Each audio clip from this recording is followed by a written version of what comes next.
कांग्रेस ने मुसलमानों को केवल वोट बैंक बना के रखा। उनके लिए अगर इन्होंने कुछ किया हो तो बताओ। वक्फ बोर्ड बना दिया, वहाँ भी हिंदू मुस्लिम विवाद। जब देश आज़ाद हुआ था उसी समय इनको सारे मंदिरों का परीक्षण करा करके उस सही चीज़ों को सही करना चाहिए था। उस समय इन्होंने कहा कि सब बराबर की चीज़ें। आज हिंदू मुसलमान लड़ क्यों रहे हैं? यही तो कारण है ना। वो अपनी गद्दी संभाले कि सबको संभाले। आगे नौकरों कहते हैं, नौकरी गड़बड़ी करते हैं तो मालिक क्या करे? किसी को इल्जाम लगाते हैं मेरी गद्दी हो जाए, कितने दिन करेगा राज? अच्छा, महागठबंधन की ताकत का कोई अंदाजा है किस तरीके से 2024 का चुनाव होने वाला है? टोटल ये 100 के अंदर सिमटेंगे। गठबंधन बोल रहा है कि मोदी जी को हटाना है और देश को बचाना है, क्योंकि मोदी जी ने देश बर्बाद कर दिया। तो महागठबंधन जो है ना, ये जितने बने हैं सब भ्रष्टाचारी हैं। चाहे वो मुलायम सिंह साथ में रहे हो, चाहे वो ममता बनर्जी रहे हो, चाहे वो केसीआर रहे हो, चाहे वो डीएमके रही हो, ये जितनी भी पार्टियां हैं सब भ्रष्टाचारी पार्टियां हैं। अब ये तुम समझ लो कि नदी में से पानी निकलता है ना, तो जो कूड़ा होता है वो एक जगह रुक जाता है। महागठबंधन बनाने के बाद ये लोग यहीं रुक जाएंगे, आगे रुक जाएंगे, यहीं रुक जाएंगे। क्यों लगता है? लगता इसलिए है कि ये लोग तार्किक ढंग से देश के लिए कोई बढ़िया काम नहीं किया। जो कहते हैं कि गुंडे हैं, गुंडे हैं, गुंडे किस पार्टी में है ये बता दो। भयंकर अपराधी कितने बड़े बड़े पार्टी में हैं? क्योंकि राहुल गांधी जी ये बता रहे हैं जब से मोदी जी आए हैं देश की हालत डामाडोल है। मेरा देश के बाहर जाके बेइज्जती करा रहे हैं मोदी। देखो एक बात मैं आपको बताऊं, मोदी जी देश के बाहर जाकर के बेइज्जती नहीं करा रहे हैं, देश के अस्तित्व को बढ़िया बना रहे हैं। इन्होंने जो 70 सालों में कानून बनाए ना, वो सबसे बड़ी विडंबना ये है कि इन्होंने एक पक्ष देख करके काम किया। एक पक्ष। वक्फ बोर्ड बनाया तुमने, हिंदू बोर्ड क्यों नहीं बनाया? बनाना चाहिए था कि नहीं? जनता सबकी बराबर है कि नहीं है? तो गलतियां तो कांग्रेस ने बहुत सारी की है, सुन लेना। अब वो कांग्रेस अपने खुद जो गड्ढा खोदा हुआ है ना, उसी में गिरती जा रही है। जब देश आज़ाद हुआ था, देश की जो आबादी थी वो कम पढ़ी लिखी थी। आज देश की आबादी पढ़ी लिखी है। कांग्रेस ने मुसलमानों को केवल वोट बैंक बना के रखा। उनके लिए अगर इन्होंने कुछ किया हो तो बताओ। वक्फ बोर्ड बना दिया, वहाँ भी हिंदू मुस्लिम विवाद। जब देश आज़ाद हुआ था उसी समय इनको सारे मंदिरों का परीक्षण करा करके उस सही चीज़ों को सही करना चाहिए था। उस समय इन्होंने कहा कि सब बराबर की चीज़ें। आज हिंदू मुसलमान लड़ क्यों रहे हैं? यही तो कारण है ना। जगह जगह इन्होंने खंदा बता रहे हैं कि वो तो बीजेपी लड़वा रही है। बीजेपी नफरत की बात। बीजेपी लड़वा नहीं रही, बीजेपी बचाव कर रही है कि अभी भी टाइम है, देश के लोग सुधर जाए। नहीं, ये अस्तित्व बचाने के लिए खत्म हो जाएंगे, अस्तित्व नहीं बचेगा। तो बीजेपी कोई गलत काम नहीं कर रही, कांग्रेस ने सारे काम गलत किए। भाई तुमने बताओ, तुम आज के टाइम में भी तुम लद्दाख की क्या पोजीशन किया? तुमने कितनी जमीनें चाइना को दे दी? किसके शासनकाल में दिया गया? बांग्लादेश किसने बनाया? पाकिस्तान किसने बनाया? और जब बंटवारा किया तो आपको तरीके से करना चाहिए था। ये क्या तरीका है कि हमने जीटी रोड का बंटवारा नहीं? तो बता रहे हैं कि हमने मोदी जी की तरह राजनीति कभी नहीं की कि चाइना घुस के अंदर बैठ गया और हम शांत सोते रहे। मेरी एक बात सुनो, मुझे तो नहीं लगता कि चाइना अंदर घुस के बैठा। कांग्रेस के टाइम में ये कांग्रेस के महाराज फिर मिलने क्यों चले गए थे चाइना से? क्यों चले गए थे भाई? इनको देश के साथ होना चाहिए ना। जहाँ राष्ट्रीय लेवल का मुद्दा है वहाँ तो उनको बीजेपी के साथ खड़ा होना चाहिए था। अटल बिहारी वाजपेयी भी प्राइम मिनिस्टर थे, मनमोहन सिंह की सरकार में कभी उन्होंने विरोध किया था क्या? ये तो विरोध खुले खुले करते हैं। और भ्रष्टाचार तो कांग्रेस और एसपी और ममता इसमें सब जड़ में है भ्रष्टाचार। सर मेरा सवाल ये है, 2024 के चुनाव को लगभग 10 साल हो गए, मोदी जी का शासनकाल, मोदी जी को राज करते हुए 10 साल हो गए। अब बता रहे हैं कि भाई मोदी जी को खुद ही छोड़ देना चाहिए क्योंकि इससे ज़्यादा दूसरी पार्टियों को मौका मिलना चाहिए। नहीं, ऐसा कैसे छोड़ देना चाहिए? कांग्रेस ने 70 साल सरकार चलाया तो क्या उसने मौका किसी तीसरे को दिया क्या? आप मुझे बताइए, कैसे दे देंगे? अगर वो बढ़िया काम कर रहे हैं, जनता उनके साथ है, तो मौका क्यों देंगे वो भाई? बता रहे कि हम सक्षम थे, मोदी जी सक्षम नहीं है सरकार चलाने। ऐसा कुछ नहीं है, अपने मुंह से मियाँ मिट्ठू मत बनो। सरकार बढ़िया चल रही, देश भी बढ़िया चल रहा है। अब कहने के लिए वो कुछ भी करे। अब लोगों को नहीं महसूस हो रहा है, लड़ाई तो कहीं नहीं हो रही पूरे देश में। आज तक कहीं दंगा नहीं हुआ। कांग्रेस के हर कार्यकाल में दंगा हुआ है, 47 से लेकर के आज तक पूरे देश का। मेरा आपसे आखिरी सवाल होगा, मोदी जी ने देश के लिए क्या किया कि जनता तीसरी बार में भरोसा करे उन पे? सुनिए, मोदी जी ने देश के, कहाँ से शुरू करूँ आपको? जमीन से क्या आसमान से? जमीन से शुरू करिए। जमीन से सबसे बड़ी चीज़ ये है किसानों को सब्सिडी देना, महिलाओं को गैस सिलेंडर देना, महिलाओं को शौचालय उपलब्ध कराना, महिलाओं को मकान देना, हेल्थ का 5 लाख रुपए का बीमा ये करना। ये तो जमीन स्तर की बात हो गई। और कोरोना काल में 2 सालों से राशन फ्री में बांट रहे हैं, 80 करोड़ जनता राशन ले रही है। ये तो मोदी जी की उपलब्धि है। अब आसमान से देखो, राफेल खरीदना, बॉर्डर सिक्योरिटी फोर्स की बढ़िया से उसको चुस्त दुरुस्त करना। देश के जो सैनिक थे, ये हमारे आतंकवादी कहते थे कश्मीर में बैठ करके जब से तुम दिल्ली में ऑर्डर लेने जाओगे तब से हम तुमको उड़ा देंगे, लेकिन मोदी जी ने सेना को स्वतंत्र कर दिया कि तुम जैसी जहाँ भी स्थिति है वहाँ अपने हिसाब से काम करो। बुलेट प्रूफ जैकेट, हथियार उपलब्ध कराना, ये मेरा काम है।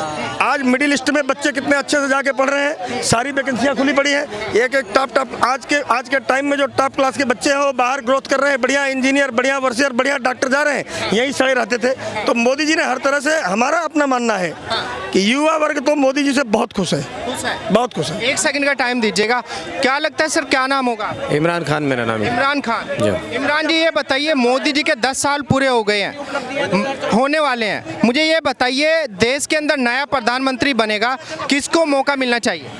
नया आएगा तो नई फाइलें बनाएगा। और पहली बात तो ये कि जो 24 जिन्हें लोग कह रहे हैं ना बाराती हैं, दूल्हा कोई नहीं है, ये सारे दूल्हे हैं, एक दुल्हन के लिए लड़ेंगे। ऐसे विपक्ष बोल रहा है कि भाई मोदी जी ने देश हित में क्या किया, हमें कोई ये तो बताए। आज तक देश हित में कोई काम ही नहीं किया, देश बर्बाद ही हो रहा है जब से मोदी जी आए हैं। विपक्ष को नहीं दिखेगा, विपक्ष को नहीं दिखेगा। जिसने हरा चश्मा लगाया, हरे कलर का लगाया, उसे हरा ही हरा दिखेगा। जिसने लाल लगा लिया उसे लाल ही लाल दिखेगा। ये देखना ही नहीं चाहते। अभी हमारे सर ने कितनी गिनवा दी आपको उपलब्धियां 9 साल की, ये देखना ही नहीं चाहते।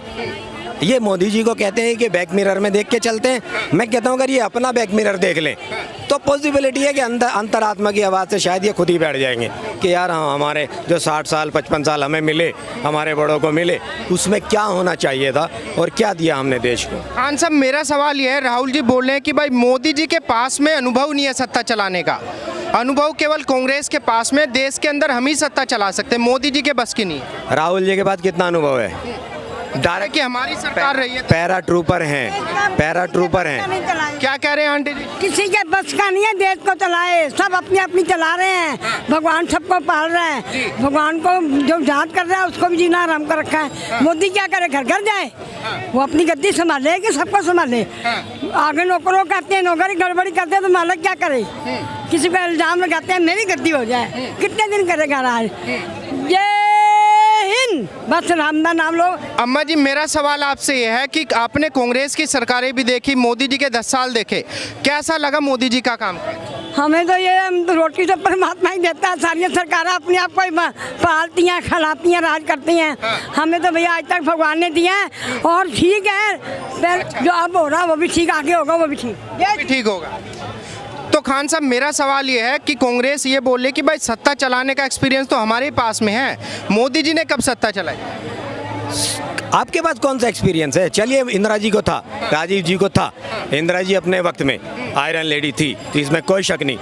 जिन अंग्रेजों ने ये प्लान बनाया था कि जब चाहेंगे ये पाकिस्तान के लोग हिंदुस्तान को 2 तरफ से पीटेंगे, उस प्लान को फेल करने वाली अगर कोई थी, आयरन लेडी स्वर्गीय श्रीमती इंदिरा गांधी थी कि उन्होंने वहाँ से उसको काट के बांग्लादेश बनाया। लेकिन इंदिरा गांधी जी नहीं है, राजीव गांधी जी नहीं है, नेहरू जी नहीं है। आपको क्या तजुर्बा है? पैरा ट्रूपर्स आपको बनाया, वायनाड से इलेक्शन लड़ाया और आपको उठा के संसद में जाके बैठा दिया।